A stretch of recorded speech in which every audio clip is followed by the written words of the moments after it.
आज मैं तुम्हें लूना हमारी और सब संसार की वासनाओं के बारे में बताता हूँ।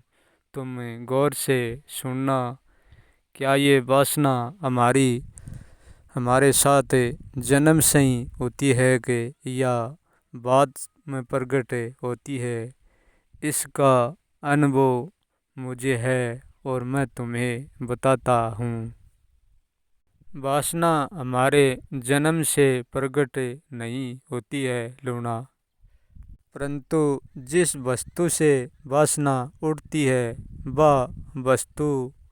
वह हमारे साथ जन्म से ही होती है। क्योंकि कोई चीज़ का बनना कोई चीज़ से ही तय होता है। दूसरी चीज़ बनाने के लिए पहली कोई चीज़ चाहिए, तभी दूसरी चीज़ बन सकती है। अन्यथा शुरू से ही कोई चीज़ नहीं है तो फिर दूसरी भी कोई चीज़ नहीं बन सकती। अब वासना की वस्तु है हमारा सफ़ेद जल, दूसरे रूप में उनको वीर्य भी कहते हैं। वो हमारे जन्म से ही साथ होता है। जब बच्चा जन्मता है तो सफ़ेद जल यानी वीर्य उनके साथ ही प्रकट होता है, जन्म के साथ ही। क्योंकि सफ़ेद जल नहीं होएगा तो ये हमारा शरीर पनप नहीं पाएगा, विकास नहीं कर पाएगा। क्योंकि हमारे जन्म के बाद बच्चे के 8 साल तक वीर्य एक थैली में इकट्ठा नहीं हो सकता। क्योंकि इकट्ठा इसलिए नहीं हो सकता कि हमारा वीर्य हमारे मांस और मज्जा और हमारे हड्डी के निर्माण में लग जाता है, वो थैली में इकट्ठा नहीं होता है। परंतु वो जन्म से ही हमारे साथ होता है। वासना हमारे साथ जन्म से नहीं होती है। 8 साल बाद में बच्चे का कुछ वीर्य हमारी थैली में आना शुरू हो जाता है और बाकी वीर्य से यही हड्डी मांस मज्जा यही बढ़ना जारी रहता है। और जब बच्चे के वीर्य का इकट्ठा होना शुरू हो जाता है तब बच्चे के साथ अजीब सी हरकत होने लगती है। 8 साल के पहले बच्चे को काम वासना का कोई पता नहीं होता है। 8 साल के बाद जब वीर्य इकट्ठा होने लगता है तो तब बच्चे को वासना का बोध होने लगता है। फिर बच्चे की जनेंद्री बाहर से बातें सुनकर और बाहर से अच्छी बुरी खबर देखकर, दृश्य देखकर और बच्चे की जनेंद्री तनाव में आना शुरू हो जाती है। फिर धीरे धीरे बच्चे की वासना जागना शुरू हो जाती है।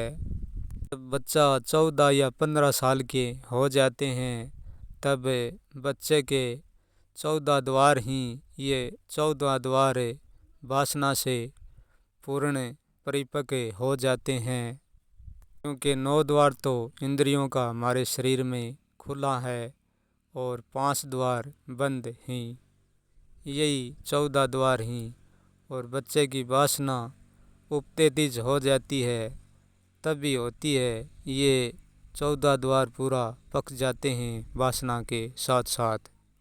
8 इंद्रियां, 9वां मन, ये सब का हमारी वासनाओं पर पूरा अधिकार होता है। क्योंकि उनकी वासना है मन और इंद्रियों की। जब बच्चा 15-16 साल का हो जाता है तो वासना का अंतिम शिखर छू लेता है। जब बच्चा 15 साल का हो जाता है तो वो मस्त जवान हो जाता है और उनकी वासना बहुत उत्तेजित हो जाती है और उनको समय पर भोगने के लिए व्यवस्था नहीं मिलेगी तो उनकी वासना और भी बढ़ती जाएगी। 25 साल तक उनकी वासना बहुत तीव्रता से चलती है।